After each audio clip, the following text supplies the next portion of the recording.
ಮಂಡ್ಯ ಜಿಲ್ಲೆಯ ಮಳವಳ್ಳಿ ತಾಲೂಕಿನ ಚಿಕ್ಕಮಾಳಿಗೆ ಕೊಪ್ಪಲು ಗ್ರಾಮದ ದೇವಸ್ಥಾನವೊಂದರಲ್ಲಿ ಕಳ್ಳತನ ಮಾಡಿ ಬಳಿಕ ಗೋಡೆಯ ಮೇಲೆ ಅನ್ಯ ಧರ್ಮದ ಚಿಹ್ನೆ ಬರೆದು ದುಷ್ಕರ್ಮಿಗಳು ಪರಾರಿಯಾಗಿರುವ ವಿಲಕ್ಷಣ ಘಟನೆ ನಡೆದಿದೆ.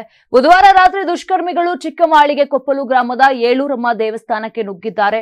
ಈ ವೇಳೆ ಮಂಗಳಾರತಿ ತಟ್ಟೆಯಲ್ಲಿದ್ದಂತ ಚಿಲ್ಲರೆ ಕಾಸನ್ನ ಕಳ್ಳತನ ಮಾಡಿದ್ದಾರೆ. ಬಳಿಕ ದೇವಸ್ಥಾನದ ಗೋಡೆಯ ಮೇಲೆ 786 ಸಂಖ್ಯೆ ಹಾಗೂ ಅನ್ಯ ಧರ್ಮದ ಚಿಹ್ನೆಯಾದ ನಕ್ಷತ್ರ ಹಾಗೂ ಅರ್ಧ ಚಂದ್ರವನ್ನ ಬಿಡಿಸಿದ್ದಾರೆ. ಇದಕ್ಕೂ ಮುನ್ನ ಅದೇ ಗ್ರಾಮದ ದಂಡಿ ಮಾರಮ್ಮ ದೇವಸ್ಥಾನಕ್ಕೂ ಕೂಡ ನುಗ್ಗಿದ್ದರು. ಆದರೆ ಅಲ್ಲಿ ಯಾವುದೇ ರೀತಿಯ ಘಟನೆ ನಡೆದಿಲ್ಲ ಅಂತ ತಿಳಿದು ಬಂದಿದೆ. ಇನ್ನು ಸ್ಥಳೀಯರೊಬ್ಬರು ದೇವಸ್ಥಾನದ ಕಡೆ ಹೋದಾಗ ದುಷ್ಕರ್ಮಿಗಳು ಪರಾರಿಯಾಗಿರುವುದು ಕಾಣಿಸಿದೆ.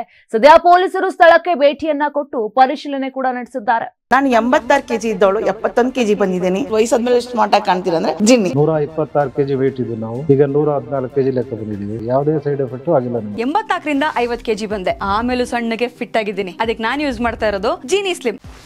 84ರಿಂದ 50 ಕೆಜಿ ಬಂದೆ. ಆಮೇಲೆ ಸಣ್ಣಗೆ ಫಿಟ್ ಆಗಿದ್ದೀನಿ. ಅದಕ್ಕೆ ನಾನು ಯೂಸ್ ಮಾಡ್ತಾ ಇರೋದು ಜೀನಿ ಸ್ಲಿಮ್. ಸಣ್ಣ ಆಗಕ್ಕೆ ಜೀನಿ ಸ್ಲಿಮ್ ಯೂಸ್ ಮಾಡದೆ ಹೆಲ್ದಿನೂ ಅದೇ. ನೀವು ಸಣ್ಣ ಆಗ್ಬೇಕಾ, ಹೆಲ್ದಿ ಆಗ್ಬೇಕಾ? ಹಾಗಿದ್ರೆ ಜೀನಿ ಸ್ಲಿಮ್ ಯೂಸ್ ಮಾಡಿ. ಸಣ್ಣ ಆಗೋದಕ್ಕೆ ಯಾವುದೋ ಪ್ರಾಡಕ್ಟ್ ಹೇಳ್ತಾ ಇದ್ದಾಳೆ, ಏನಾದರೂ ಸೈಡ್ ಎಫೆಕ್ಟ್ಸ್ ಇದೆ ಅಂತ ಯೋಚನೆ ಮಾಡ್ತಾ ಇದ್ದೀರಾ? ಖಂಡಿತ ಇಲ್ಲ. ಯಾಕಂದ್ರೆ ಇದು ಕೆಮಿಕಲ್ ಫ್ರೀ. ಸಣ್ಣ ಆಗಬೇಕು ಅಂದ್ರೆ ಜೀನಿ ಸ್ಲಿಮ್ ಯೂಸ್ ಮಾಡಿ. ಹೆಚ್ಚಿನ ಮಾಹಿತಿಗೆ ಕೆಳಗೆ ಡಿಸ್ಪ್ಲೇ ಆಗ್ತಿರೋ ನಂಬರ್ಗೆ ಕಾಲ್ ಮಾಡಿ.